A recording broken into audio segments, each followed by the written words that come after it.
I didn't really go that well for you ultimately. I don't know. Well, see.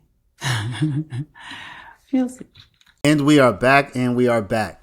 Today we have something very special for you all. But before we do, you already know I'm going to ask you to go ahead and hit that like button. So go ahead and do me a favor and gently tap it, touch it, however you want to do it. We definitely greatly appreciate it. What we're going to do is we're going to take a look at a potential battle royale, a potential legal battle royale, which may be coming up between ADA Love and Ashley Merchant. What about Mr. Arnold's plea agreement? Is there a similar kind of factual acknowledgments as there was with Mr. Sledge? There is with each defendant that pled guilty. And also, as I was over the time that the court broke from when the jury was here, I was going through my emails to try and finish up the collection of correspondence at the time that I was speaking with Mr. Merchant, his attorney, to tell her he's coming up. Now, if you do not know who Ashley Merchant is, she is a legal powerhouse in Georgia, and you're going to find out who she is right now during this video. And if you already know who she is, then you are going to take joy and pleasure, I would imagine, watching her in action during this video. Thank you.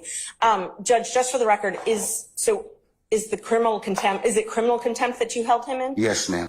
And Judge, since it is a criminal contempt, he is entitled to due process. He's entitled to a hearing, entitled to an actual show cause, entitled to the allegations actually written, entitled to a witness list. We're entitled to present our own witness list. And notice of that. Criminal contempt is different. And we're going to preview a potential possible battle royale that may be coming up because Love has indicated that she may want to put Merchant on the stand to talk about her client, not Love's client, Merchant's client, Martinez Arnold. So who is Martinez Arnold? We see him here listed in the YSL indictment. What we see from Martinez Arnold is that he was charged with assault with a deadly weapon. He was charged with conspiracy to commit murder. He was mentioned in theft by receiving stolen property. And he retained Ashley Merchant as his attorney. Now, Martinez Arnold also goes by the name Duke. And he actually took a plea deal and he's expected to testify soon. So as we've seen with Woody, who both of his attorneys, Melnick and Bumpus, have appeared as witnesses. And as we've seen with Muntum, who has also appeared as a witness, and his attorney, Mr. Wright, has appeared as a witness. So it looks like the recent trend is that the prosecutors want to call not only witnesses, but their attorneys. Well, Martinez Arnold's attorney, as I said, is Ashley Merchant. Now, you may have heard that name before. Where have we heard Ashley Merchant? We've heard it at least in two different times. One, she represented Brian Steele in front of Judge Glanville, which we're going to see in this video. So yes, the ghost of Glanville still haunts this case, but we're going to see the tremendous amount of work she did in a short amount of time for Brian Steele, and how she literally was teaching Glanville the law while in court. She was teaching the law to the judge. She also represents Michael Roman, a co-defendant in the Trump Georgia election interference case. And she was the one who broke the news of the affair between Fonnie Willis and the prosecutor on the case. So Ashley Merchant is not someone to play with, but as you can see, Love looks like she wants to bring her on the stand. And even though Judge Whitaker tells Love that, hey, that last time you brought a lawyer up, it did not go well for you, it looks like Love is ready to give it another shot. Okay. And I found that same series of emails that I'll be sending to the court and to counsel for the defense regarding her requested changes. Okay, well. Or he is, or however. I'm going to hope that we don't end up calling another attorney to the stand. Judge, I didn't want to call the first one. I didn't really go that well for you ultimately. I don't know. Well, see. We'll see. Did y'all hear that? Did you hear how Love couldn't even take the feedback from the judge? And she says, we'll see. Twice? Listen again. Didn't really go that well for you ultimately. I don't know. Well, see. We'll see. So first we're going to jump into this video. I'm going to show what led up to Ashley Merchant being introduced. So there's a few minutes of Brian Steele and Glanville going back and forth. This is so that you can have the context for when Ashley Merchant shows up on the scene and where she does her thing. So we're going to see Brian Steele and Glanville go back and forth. Then we'll introduce Ashley Merchant, and you're going to see how this lady is an absolute powerhouse. Then from there, we're going to flow right into Ashley Merchant talking to the congressional hearing about how she discovered the relationship between Fonnie Willis and Nathan Wade. So this is a sit back and relax type of video, y'all. So get comfortable. Thank you again. Like, comment, subscribe, and let's get into it. You're ordering me, maybe. You're asking me. I'm not saying you're ordering, but to give you information, and you're saying it's not substance, but I'm telling you I can't do that under the bar rule. All right. Well, I'm going to hold you in contempt, and you can think about it. 5 o'clock today, we'll see where you are at that stand on that point. Because no, that's not what I understand the rule to be. I've not asked you sum and substance of what was said. I asked you how you got it. I can't do that. Yes, you can, because I have an idea how you got it. Well, your idea. I have may an be idea wrong. how you got it, but that's improper, sir. Your idea may be wrong, and you're asking me to listen. I told you the first time, and I'm not going to breach that confidence. I don't want to hold you in contempt, but this is that serious. Judge, You cannot eavesdrop and get information that was not meant for you to hear at that particular point in time. Judge, listen, and listen. I'll do whatever you want to 5 o'clock or thereafter. But what I'm trying to tell you is, Your Honor, this is so serious to me. We need a hearing, and I'm moving for a mistrial. It is my understanding, based upon information belief, From whom? part of it. From whom? Well, I'd like to get the substance first, and then we can Okay, talk well, then you'll be in custody until then, because you need to tell me how you got the information. I'm not asking you what was said. You've already kind of given us some snippets of what you said.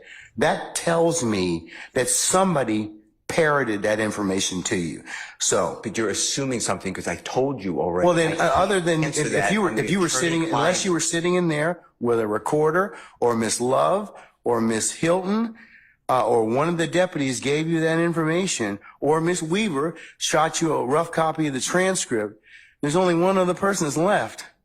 Well, Your Honor. And if that person gave you that information or shared that information with you, she probably violated privilege. Well, let me tell you two things. One, I don't know how that is a privileged communication. It shouldn't have been. Well, ex it's because parte. she has a client she's supposed to represent. Who are you talking But about? anyways, I'm not going to have When I got this information- I'm not going to have any further conversation Well- with you about this. I want to know, the question still remains. I want to know who gave you the information?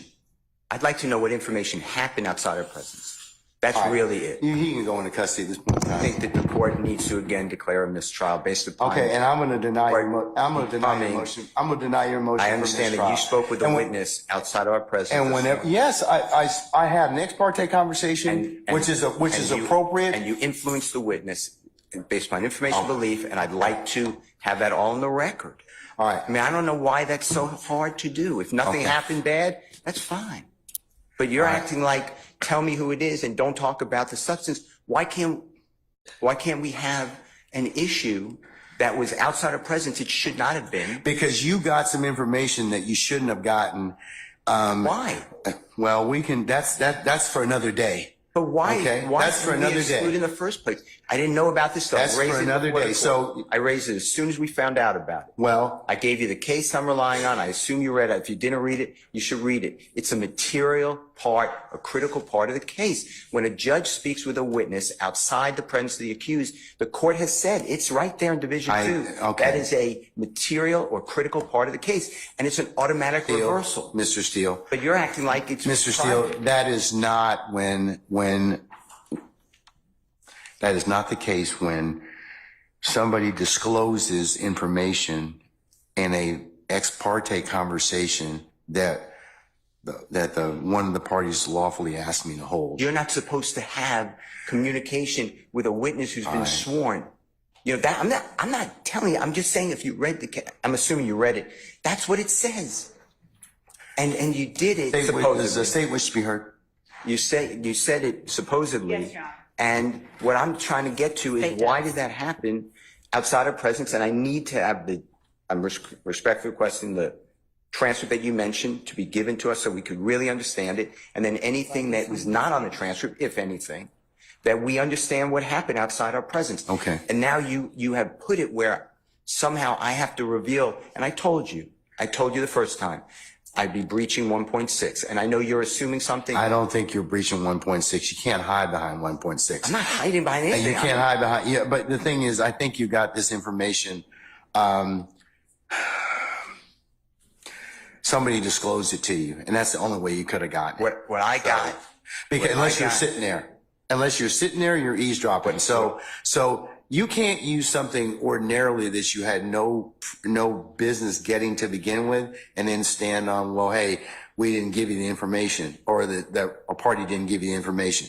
So, Your Honor, but that's the issue, isn't it? well, why aren't we entitled to that leads to be told. But right now, we don't know Mr. Steele. why we were excluded from that. Mr. Steele, and I want that information stop. because Just Mr. stop. Williams' constitutional right under Just the stop. Georgia Constitution. Just stop at this point in time, because Article 1, Section 1, because paragraph you've 4. already said that. You've already The said Georgia that. Constitution, and we have the right to be present. All right, Mr. And we're not waiving anything. Yes, madam, Ms. Lowe.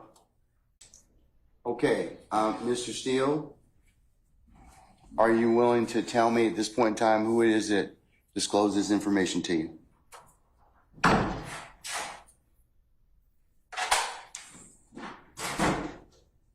Unbeknownst to me, Gactyl is here, but they're not being allowed into your courtroom. I presume they're outside.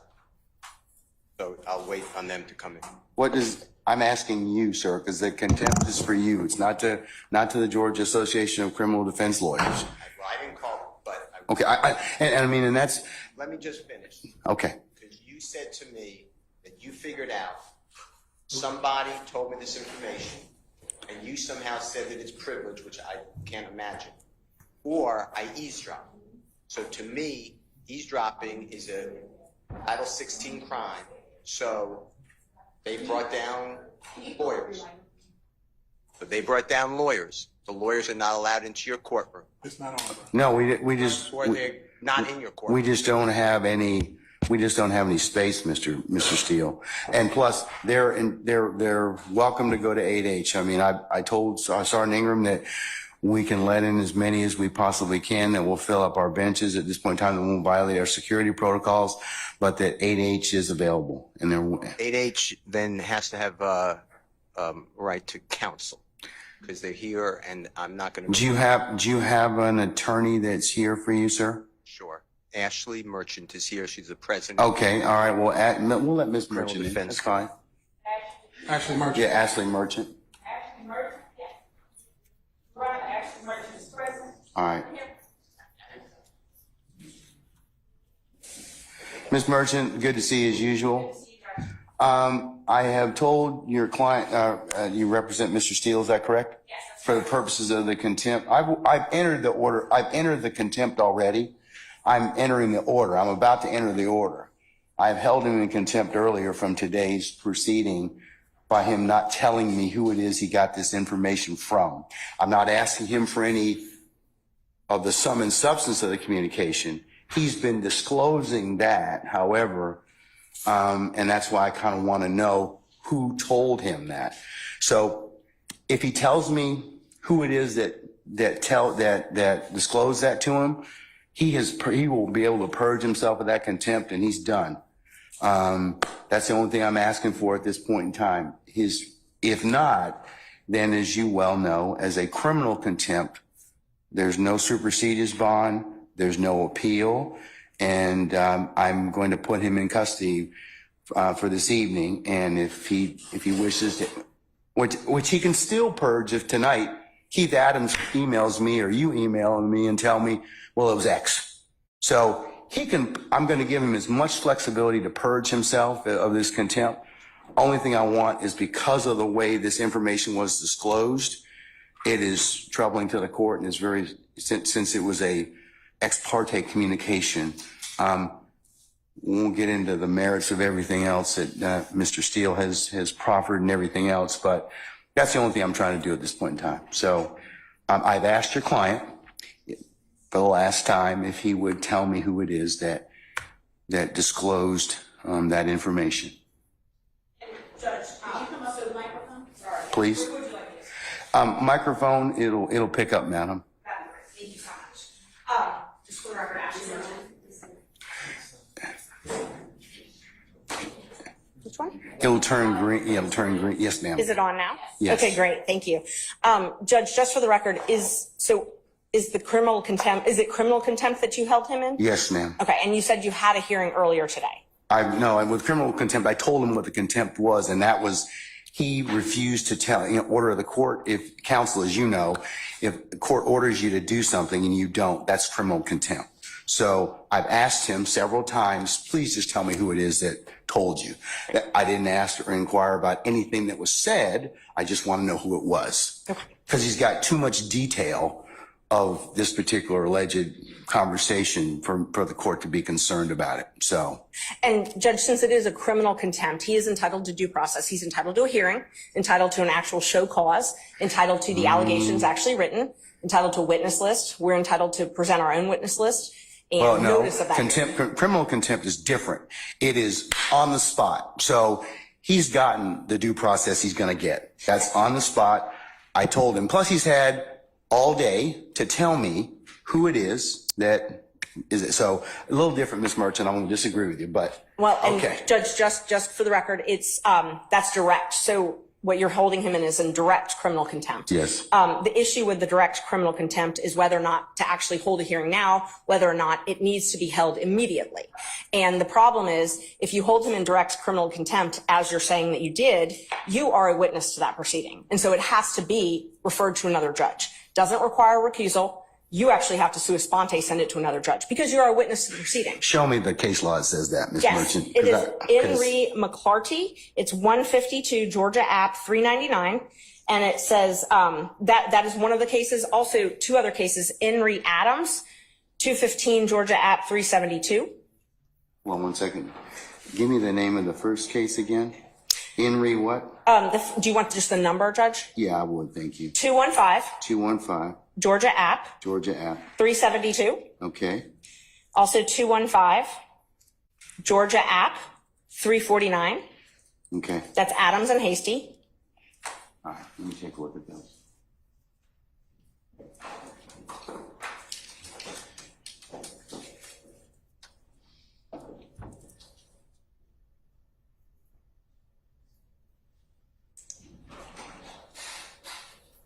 You have anything a little more current than 1994? Hasty is 94. Unfortunately, contempt of attorneys is not a common proceeding, so most of the cases are a little bit older.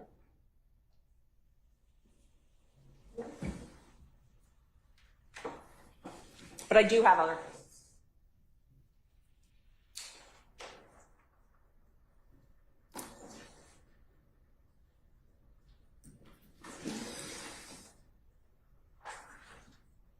And Judge, I'm not the only one here. There's quite a few other lawyers that want to be present in the court. There's about 20, 25. The challenge is I've got space allocations, as I told you. So you can, like I said, since you are representing him, that's fine. He told us, Mr. Steele told us that. Anybody else, because I have security concerns as well, and we have to vet people to come in, then they can go to 8H, and they can certainly watch the proceedings from there. Okay. And Judge, for security purposes, they're all attorneys. They're all members of the bar. I can give you all their names. They still would have to be searched and still would have to be subject to the court's protocols. And also, there's room in the jury box, and then there's room in the courtroom. So we would ask that they be allowed to. I don't want them in my jury box, okay? No. I understand.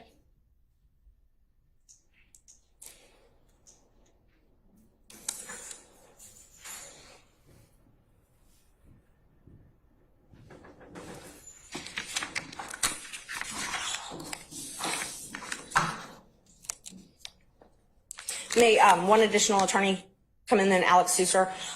And we're here on behalf of Gactel for our strike force. He is the chair of the strike force. I'm the president of the Georgia Association of Criminal Defense Lawyers and also a member of the strike force. So can he come in as another attorney co-counsel? Yeah, I certainly may, sure. Great. Alex Susar. Alex Susar. Thank you, Judge. Henry Adams, it has two issues. One is the motion for disqualification, okay, and that's and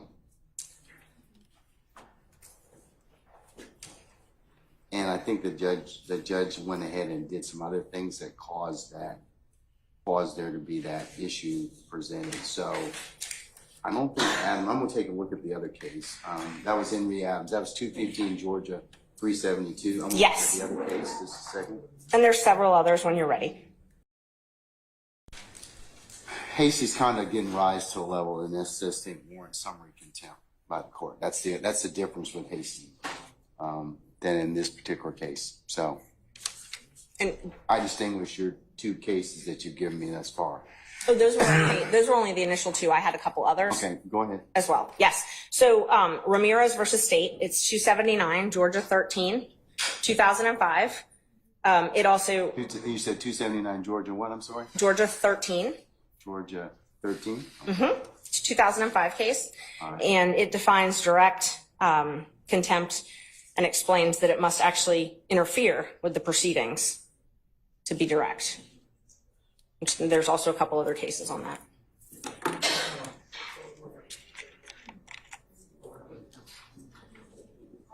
See, but you all are covering under, let me see.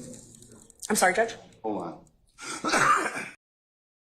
The contempt is direct. The trial court has the power after confording the contemptor to opportunity to speak in his or own behalf, announce punishment summarily and without further notice or hearing. I already did that, Mr. Steele. He's already told me, I already gave him the opportunity to do that. So we had that conversation this morning already. So And Judge, so there's a couple different issues.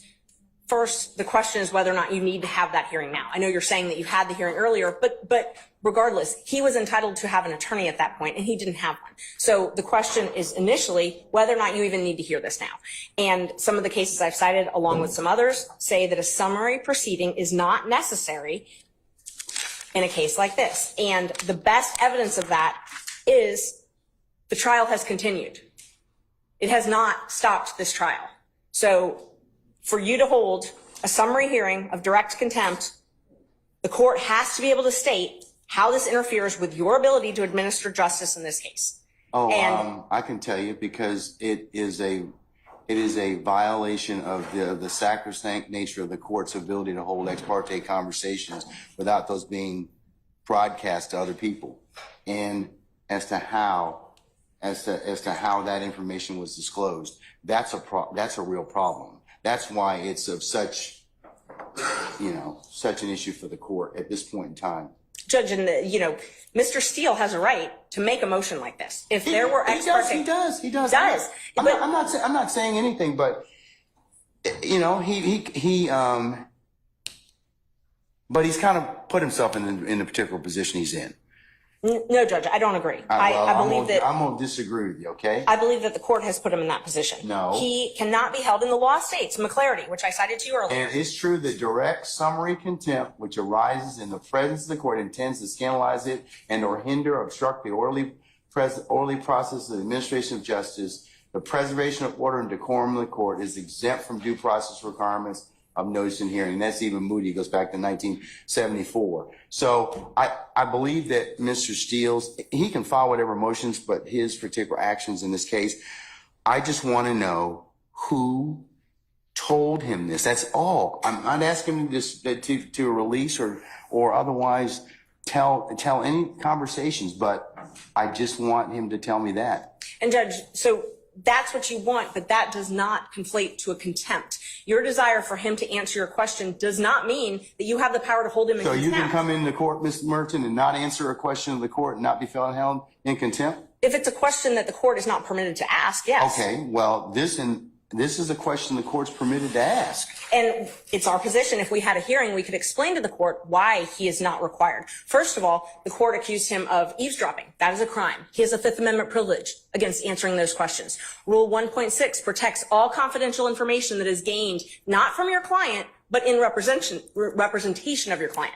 He has the ability to protect that information. But we don't even need to get there, because he can't be held in contempt, and you can't threaten him with contempt for presenting a motion in good faith. He presented a motion in good faith that he believed there were ex parte communications. You are a witness to that, because it's my understanding that you were part of those ex parte communications. They can't be ex parte if you weren't part of them, by nature. Okay. Well, You have to be involved. Therefore, you have to be a witness. So you are a witness. You cannot also but you got the summarily hold him in information. contempt. But here's the thing: you got the information allegedly from an improper methodology. I'm not saying that he eavesdropped. Okay, I said that one of the things is it's either one of two ways. He either eavesdropped, which I don't believe he did at all. I don't believe that for a minute.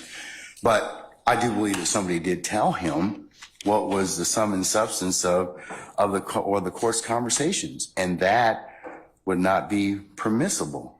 Judge, let's just back up for a second. He makes a motion because he has reason to believe that there were ex parte communications made. The court has a duty, if there are ex parte communications made, to alert counsel. He shouldn't have had to learn it from wherever he learned I it. think that he caused that particular circumstance. I think that he had a conversation with somebody and he got some information that he shouldn't have had to begin with. So, Ms. Merchant, I'm of the opinion I'm going to stand on my ruling at this point in time. I'm going to hold him in contempt. So at this point in time, is there anything else you want to tell me? Yes, Judge, there's quite a few other things. So first of all, we would ask for you to be recused from this case because you are a witness necessarily. It cannot be an ex parte proceeding without you being a witness to this. So you are a witness to this proceeding. Therefore, yes, to the contempt. To the contempt. You are a witness to the contempt. So you have now, and if it's criminal, which is what you're saying it is, Mr. Steele is entitled to all the same due process rights that Mr. Williams and every other defendant in this courtroom is entitled to. He's entitled to those. One of those is to have a fair and neutral judge decide his case. One of those is to have a judge who is not also a witness in the proceeding deciding whether or not he's in contempt. This needs to be heard by a different judge.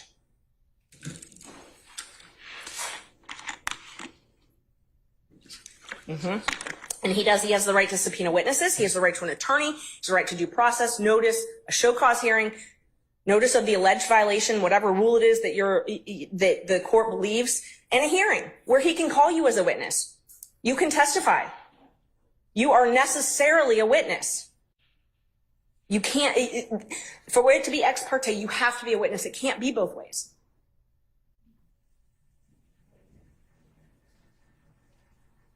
I'll let an appellate court decide that. So, anything else? No, we'll file a notice of appeal. Okay. And we need to have the order reduced in writing as well. I'm going to do that right now.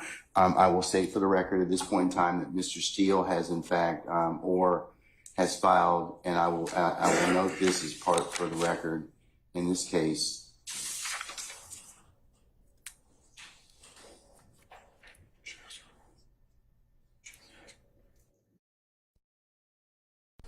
He has filed a motion to set aside the contempt. He's filed a motion for a superseded bond, and he's filed a notice of appeal, all of which I will include as the next court's exhibit in order. But I'm reducing the contempt to writing. And I mentioned earlier, he can purge himself of the contempt just by telling me who it was, and he can do that this evening. He can do it right now. He can do it at any point in time. If not, I'll revisit the circumstance on Friday. And Judge, we would ask that you grant the bond. At this point, grant him a bond on that issue. You don't get a superseded bond on a criminal contempt, though. You can grant him a bond. No, you don't get one on that one. The civil is the one that you can hold him until he complies with the order. And I'm sorry, I think in Just the case law on that is in Ray Hughes. hold on. Right.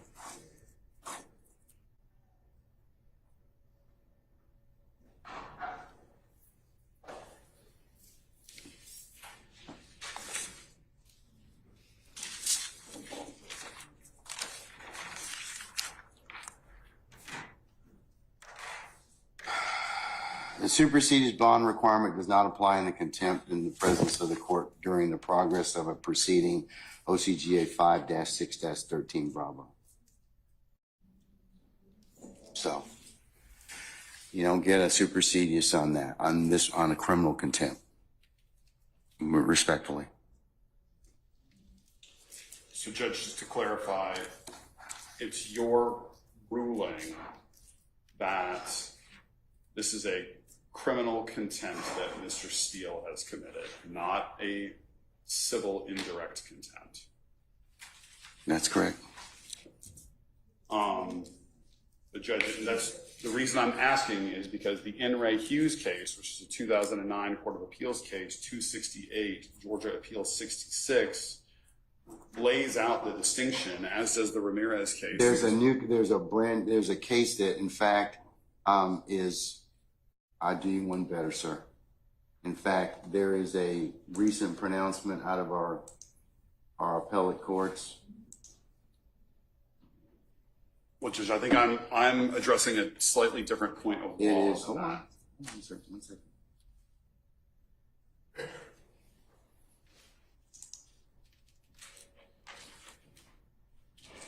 Give you two cases. One is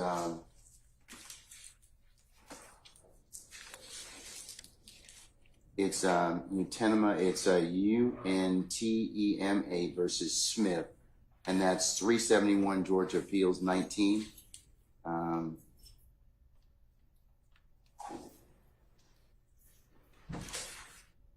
Which was decided March the 12th of this year.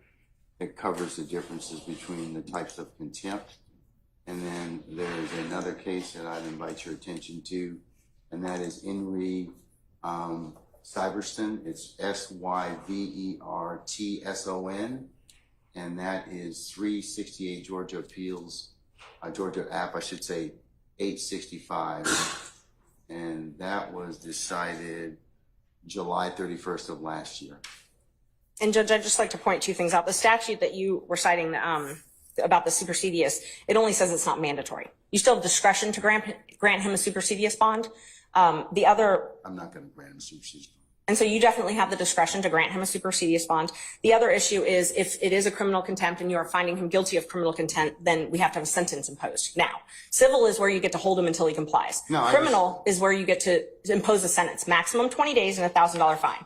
So if you're going to incarcerate him under a criminal contempt, he's got to be sentenced. Well, his contempt is as long as he, when he tells me what the basis of the conversation was, I didn't ask what, but he tells me that, then I can certainly, he purges himself of the contempt. Then that's civil, Judge. That's civil contempt. That's civil. Judge, and that's respectfully, I would point you to In re Hughes, which stands for the same point of law. Civil contempts impose punishment as a means of coercing future compliance with the prior order of the court.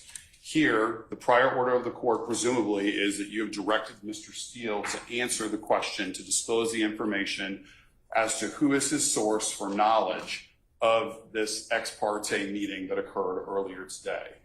Criminal contempt imposes unconditional punishment to punish the act which has occurred in the past and cannot be purged. It is not capable of being purged, in which case what Ms. Merchant said applies, which is that there is a 20-day maximum sentence and a $1,000 fine. It is, for all intents and purposes, a misdemeanor offense, Judge, which is why the enhanced due process protections apply to that.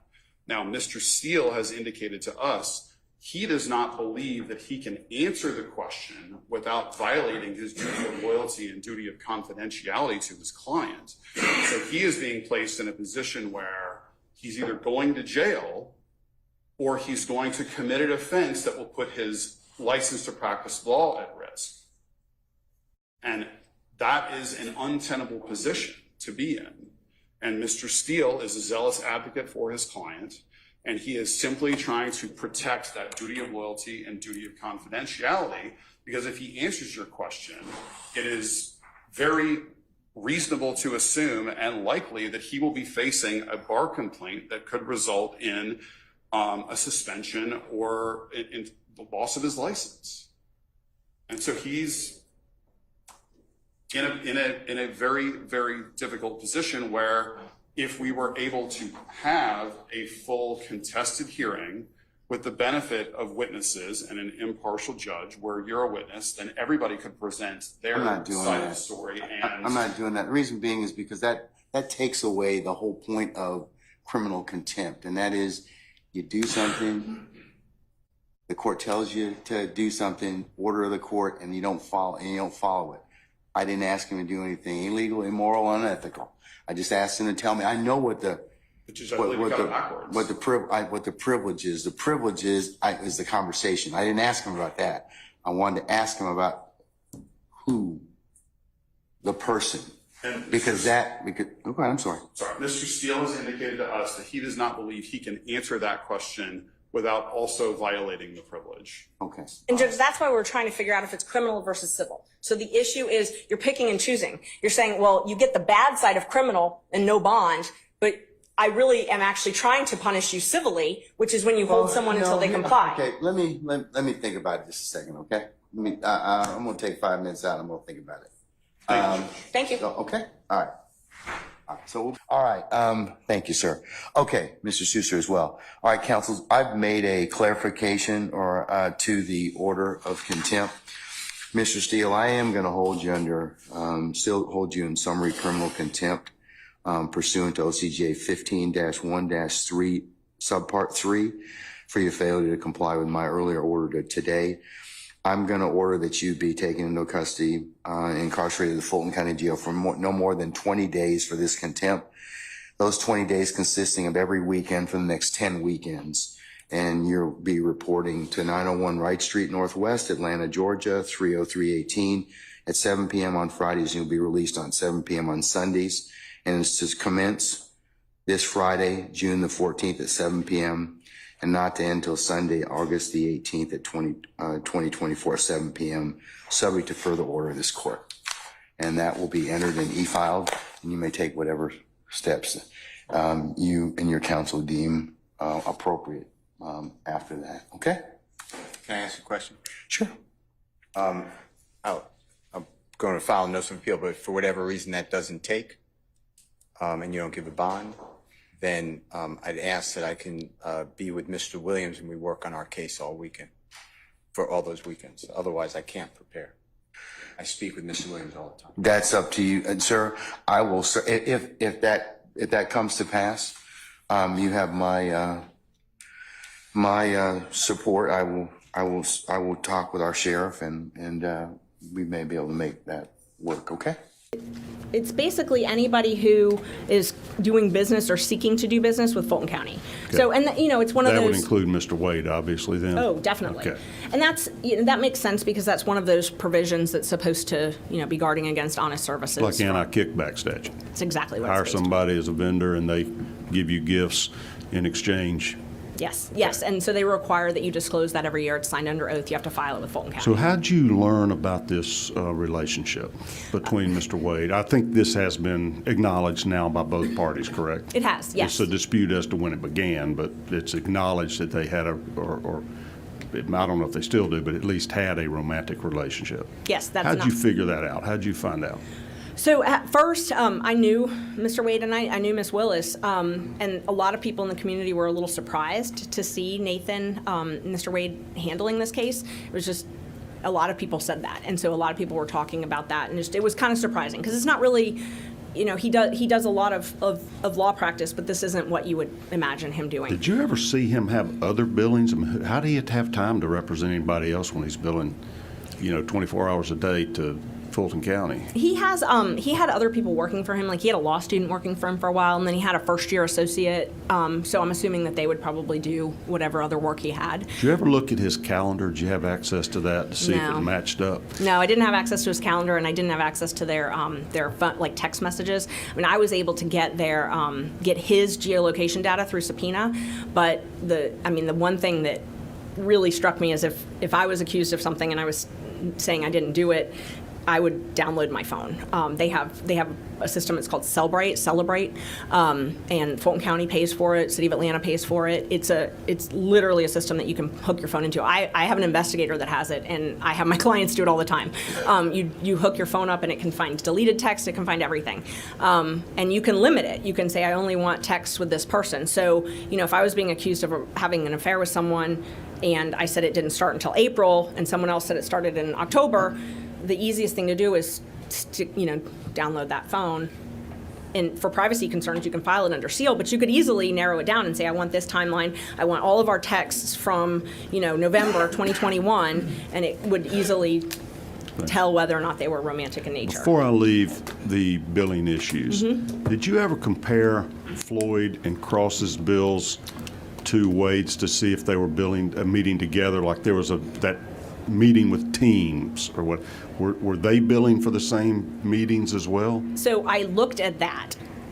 One thing is we don't have most of Floyd's. So Floyd has not billed in quite some time. So I didn't have his to compare, but I did look at Anna Cross's. The one day that I remember looking at was when they were in federal court to see, because so Ms. Cross was the one actually litigating in federal court.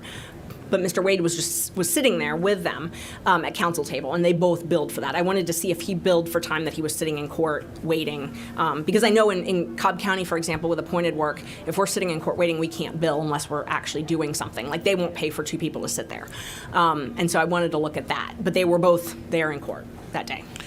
What about the teams meeting where he billed for? Were either of them involved in that team, since they're also outside special counsel? No, they were not. So all of those people were people who would not have itemized that. Okay. Employees. Right. Back to your uncovering the relationship. Yes, How did you figure it out? So Terrence Bradley was Nathan Wade's law partner originally, and he was also his lawyer in the divorce. I did not at the time know that they had filed for divorce. I knew Nathan's wife. I knew both of them historically from Cobb County. I mean, they're, people knew them in Cobb County.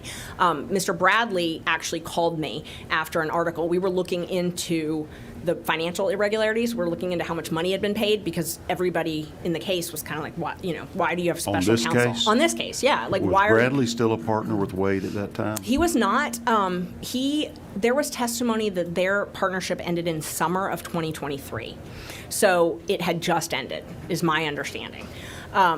And it's kind of unclear, like, what month. The testimony is very unclear as to when they actually. I have when they dissolved. I think it was September, but it's very unclear as to their partnership. And I will say their partnership was a loose partnership.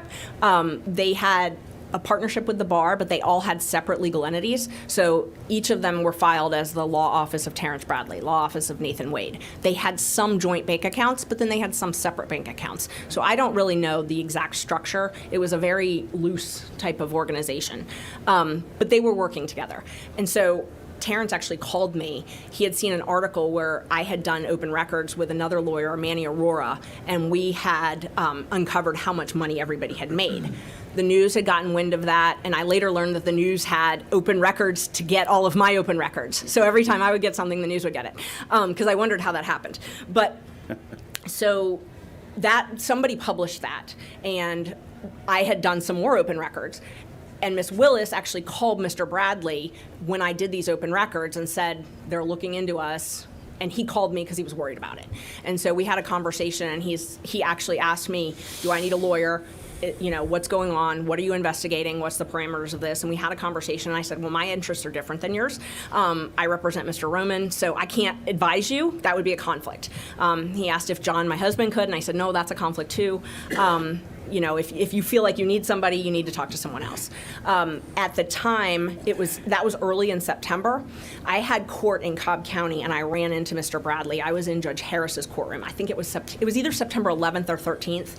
I checked my calendar a week or so ago, but it was one of those dates. And I was taking a plea in front of Judge Harris, and Mr. Bradley was also there. Another lawyer who ultimately represented Mr. Bradley at our hearing, B.C. Chopra, he was there in court also. And then a friend of all of ours, who's a district attorney, his name is Burt Cohen, he was taking the plea with me. And Burt and I have known each other for a long time.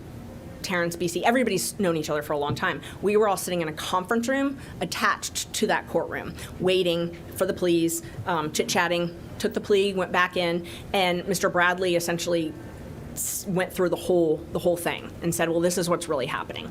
I had a notepad and I took notes on all the things to ask for open records. So what did he say was really happening when he said this is what's happening? He said that they met at a judicial conference before, he was very specific that it was before she became DA, because that was one of the things that he couldn't remember when the judicial conference was, but he knew that it was before she became DA. When did she become DA? She became DA in, it would have been January 2021. Okay. So she became DA January 1st, 2021, but she had a transition team leading up to that. So, and Mr. Wade was in charge of her transition team. So Mr. Bradley told me all of that. We met for about an hour. Said that they had been together. They met at this conference. Nathan was still married, and Mr. Bradley was upset because of what happened in the divorce. He was upset because they were still married, the Wades were still married, and he essentially just left her after meeting Miss Willis and dropping the kids off at college. So. And Bradley was Wade's attorney in that divorce action you're talking about? Okay. Yes, I didn't know that at the time. But they were law partners. They had been, Okay. yes. Okay. And I actually don't know if he was still his attorney when he talked to me. I don't know if he was or not. All right. Because at some point, Mr. Wade represented himself, and then he hired a different lawyer. So I didn't know anything about the divorce at that time. So Bradley did not like the way Wade had treated his wife, He did not. but he did not- represented him. He did not like the Okay. way he had treated his wife. He didn't like what was happening in the divorce proceeding, yes. Okay. And, I remember specifically him saying, I handle my business, things like that. Like, that I don't leave my wife without alimony. Because this, and we talked about it. Miss Wade had been a stay-at-home mom for, they'd been married almost 30 years. And literally it was right after they dropped their youngest off at college that he said, move out, And so we went through, I was obviously interested in, wait, what? What's happening? Walk me through this. And so he was telling me about the access cards, that Mr. Wade had access cards, telling me about the contracts, told me about their contract, that they had that Nathan had brought them the contract for the first appearance hearings. They had a contract for that. We didn't talk about that yet. That they had the contract for the taint work, and then ultimately that Nathan was hired as the attorney on this case. That they had been dating before, and he told me, they met at hotels. He would go to her place. And I remember him saying, you need to find her bestie who they had a falling out. That's the person whose condo it was that they would meet at. And did you later determine who that bestie was? Yes, it was Robin Yurdy. It was not until sometime later that I determined that. It was very difficult to determine who that was because he did not remember her name. But he knew her by sight? He did. Did he later confirm to you or identify who she was? Yes. So I had sent him a couple pictures, or showed him a couple pictures of some other folks or This names. was in January of 24, right Yes. before your motion? It was. It may have even been after I filed the motion. It was around the time. It was either before or around the time, but it was in January. I had gotten some open records requests from the DA's office. They had a contract. Yep. We just put on the screen There it is. some of the Perfect. text messages that you produced to us. Yes. This is Yes. from your phone, It is. And and so you're talking to Terrence Bradley, I see over there on the left. Yes, and so when you see on the 14th, that one that's right in the middle that says file attachment with MIME type, that Yes. is a picture of her. So it doesn't show up on this, but it's actually, there's a picture of So Miss while Yurdy. you're texting, you're shooting him a picture to see if he can identify Robin Yurdy. Yes, yes. Did And he identify her? he did, yes. He said, yes, that's her, that's the East Point. And he thought the apartment was in East Point. I later found out it was in Hapeville, but those are very Right. close in close areas. So he knew they would meet at that apartment? He did, yes. He knew all Okay. about it. And it was hard to find Miss Yurdy. What happened, and she was Robin Bryant, and then she got married and was Yurdy. I did an open records request for a contract that the DA's office got. It's called Critical Mention.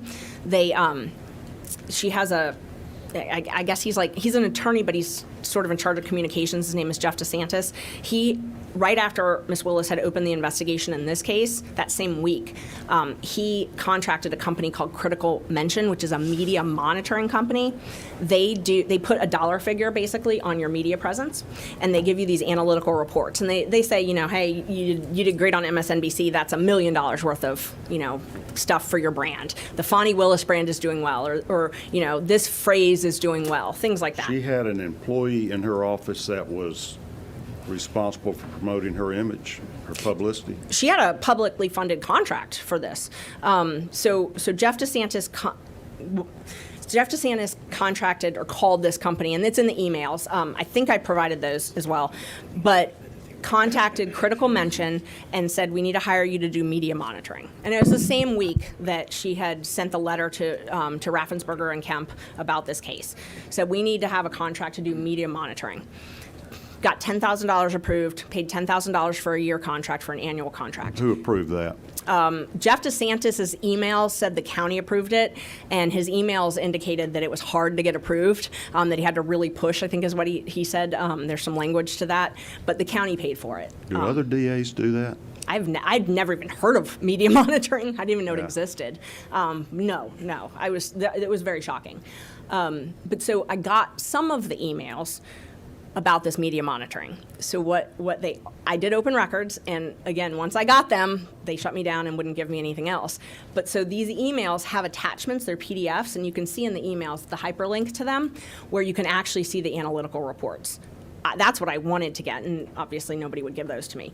But these emails showed a trail where two people in her office, so Ms. Willis, Mr. DeSantis, and then Robin Yeardy, were the ones that had access to this Critical Mention profile. It's a platform that you can log into and see, how am I doing in the media. What was Robin Yeardy's role in the DA's office? She was a liaison between the news organizations. So she said that when CNN, MSNBC wanted her on, they would call Robin and she would coordinate it. She would do her hair and makeup, and then she would coordinate her interviews. But so how I found Robin was I'm going through these emails, and all of a sudden I see an email from Mr. DeSantis saying, take Robin off of this account. She's no longer with the office. And I was like, oh, I wonder if that's her. And so I found a picture of her, and I asked Terrence, is that her? Because I found out she had been fired or been let go or had quit or whatever it was. And so that's how I was able to figure out who Robin Yeardy was. Then we were able to run her information, get an address, and that's how we were able to narrow down where this Hapeville condo was. Okay, so that's where basically Miss Willis and Mr. Wade would meet for their relationship. Yes. Yeah. But Mr. Bradley told me at that first meeting that they would meet at hotels. He told me about a lot of travel. I mean, he detailed, he detailed a lot of stuff. He said that they traveled to Texas, they traveled to Florida,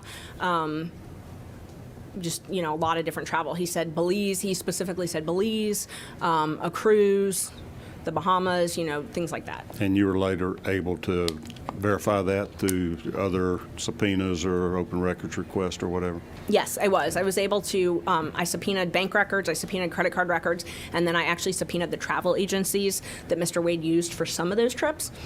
He used, two of the cruises that they took, he used a travel agency. So there was a cruise to the Bahamas. I got through a travel agency. There was a trip to Aruba that I got through the travel agency. And then there was another cruise, I think that one's to the Bahamas also, that I got through a different travel agency. And then his credit cards are the ones that showed all the Belize trips. And they showed that he was buying the tickets for both himself and Miss Willis? Oh, yes, the credit card statements. So because I guess he used a travel agency, his credit card statements actually had her name and seat number and all that on it. Okay. So, there was no disputing. Clear it was paid for by him on his credit cards? Yes. Oh, yes. Is this the document you gave us from the Capital One there? It is, yes. And there you can see, so Clara Bowman is Mr. Wade's mom. So this was the cruise that happened October 31st, around that date. Mr. Wade paid for Miss Willis, Mr. Wade, and then his mother's plane tickets, and then also their cruise receipt. I think that one was Royal Caribbean. Okay. So your summary here showing the trips, we know that in late October they took a cruise to the Bahamas, and this is from his financial records. He paid for this for both tickets? Yes, this is from his financial records, and I tried to be, there were a lot of Ubers and things like that. I did not include things like that, Yeah. that I wasn't positive. I wanted to be under-inclusive, not over-inclusive. Right. And then you show the trip to Aruba, another one to Bahamas, one to Belize, one to Napa Valley, California. Yes. These are all from October 22 up till May of 23. Yes. Okay. This is a document you produced us? Yes. This summary, is this something we prepared? No, it's a summary. Okay. And so you discovered that and verified its accuracy through these credit card receipts, et cetera? Yes. Oh, yes. Okay. Do either of them deny these trips occurred? No, not at all. So is this the impropriety, the financial impropriety of getting financial benefit from the job that he's paying for her way on these trips with money Yes. that she's paying him and approving? This is the what I would call undisputed. You know, the some of the other stuff on his credit cards, it looks like there's trips to Charlotte and Florida and other things like that. But this is what we could undisputed say was with Miss Willis.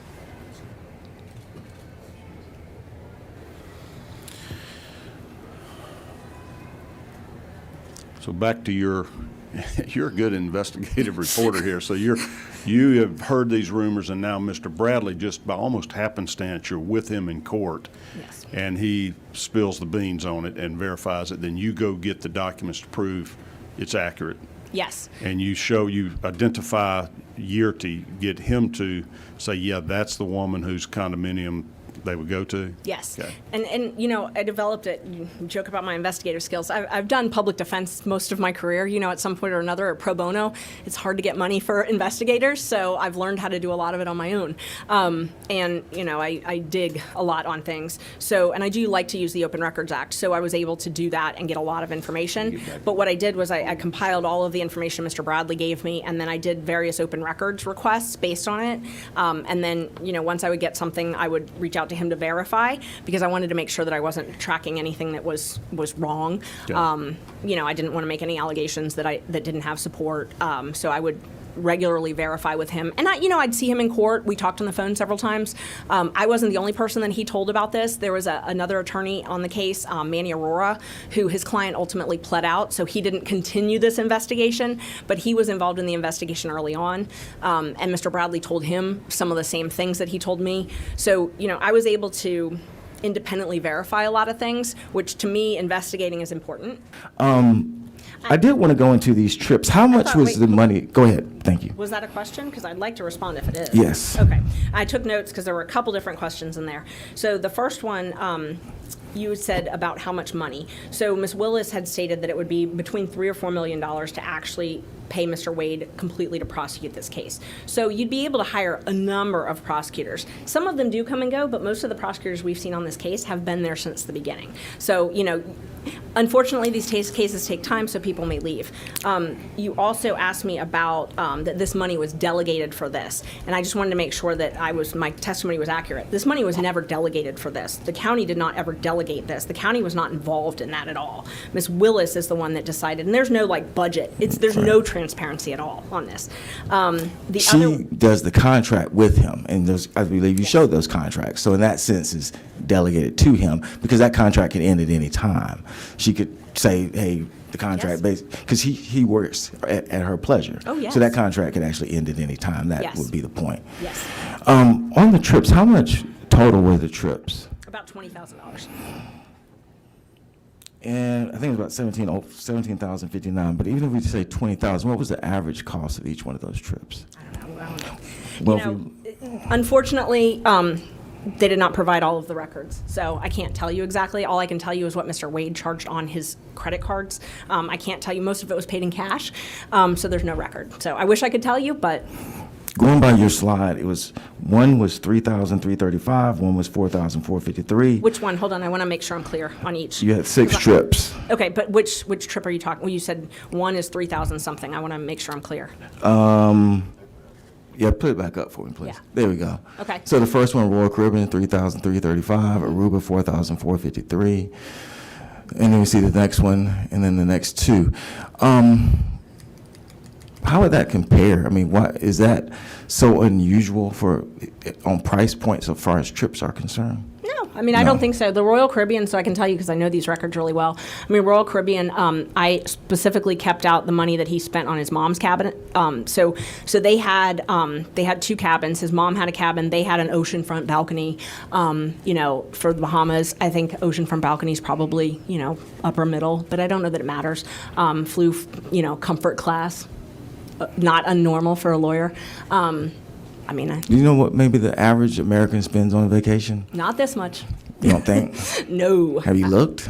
Huh? No, I haven't, but I would imagine most of the Fulton County taxpayers would love to go on any of these trips. Well, if you, since you speculate a lot, I could speculate and say that you did look, and that's why you didn't put it in your brief. I did Because not. Forbes actually says that the average is about $3,700 that a person spends on a vacation. For a single person or a family? Family of 4. Well, at that time, they were taking 2 and 3 at the time. That makes so sense. That's about no, normal. hold on. I want to make sure that's clear. You said they were taking 2 or 3 at a time. All of these, I made very certain that my numbers only included the 2 of them. So the one trip that they took But his it's mother on, 2 adults. 2 adults, yes. It's nothing extraordinary. So you said $3,700 for a family of 4. That does not surprise me. For families that can afford to go on vacations, does not surprise me. So it's basically what the average American would do. So that's Yes. this is half of that for 2 people. So you said $3,700 for a family of 4. This is for 2 people, Right. It's just 2 people. right? So Yes. yes. So it wouldn't necessarily be average. It's 2 adults. Bottom line is it's not extravagant. It's not lavish, is it? The law only says $100, so. But it's not lavish. That's one of the reasons I didn't include all the Ubers. I quite frankly didn't want to do the math, but there were a ton of Ubers on each of these trips. There was a hotel at the beginning of the Royal Bahamas. I didn't include that. I didn't want to do the math, and I also did not want to. And how much does Ms. Willis make? 200 and something thousand a year. And 210. so It's in my brief. your argument is that a person who makes $200,000 a year is actually setting up prosecutions to go on a trip that costs $3,500. That's your argument. No, not in isolation. I mean, you're talking about in isolation. No, That I'm in not talking about in isolation. I'm talking about what's in briefs. I don't know what else you may be speculating about. I'm just talking about what's in briefs that says this is the benefit that she got. And all I'm saying is that I've got a person who's making $200,000, and the benefit that you're putting into the briefs, not what you may say that you may find elsewhere, but the benefit in the briefs is I go on a trip for $3,300, $4,400, and they have made up all these prosecutions to go on a 3-day cruise for $3,300. That's your argument. If that's your argument, that's your argument. That's not. That's in the brief. That's not our argument. So we did What else argue is for in the about brief? 3 hours. What else is in the brief? What else is in the brief? Yes. A lot of facts, a lot of law. No, as far as actual financial benefit. So the financial benefit that I put in the brief was what I could prove. I did not want to have any, as you call it, speculation. I did not want to speculate about anything else. So I did not know if Mr. Wade paid for an Uber that Miss Willis was literally sitting in at the same time. You can kind of assume, because it's from the airport to the hotel, but I did not want to speculate to that. So I didn't include those in the numbers. So the hard numbers in here are all of these numbers that are That's on what's trips. in brief. Yes, the ones Right. that I actually had hard numbers that I knew that she had. Yes, that's in the brief. In our business, we deal with proof, and so that's the proof that we have. Exactly. That's what I that did. person Yes. is doing all of this for that. Right. Okay. Oh yeah. I And understand. so what I included was what I had the actual hard proof of.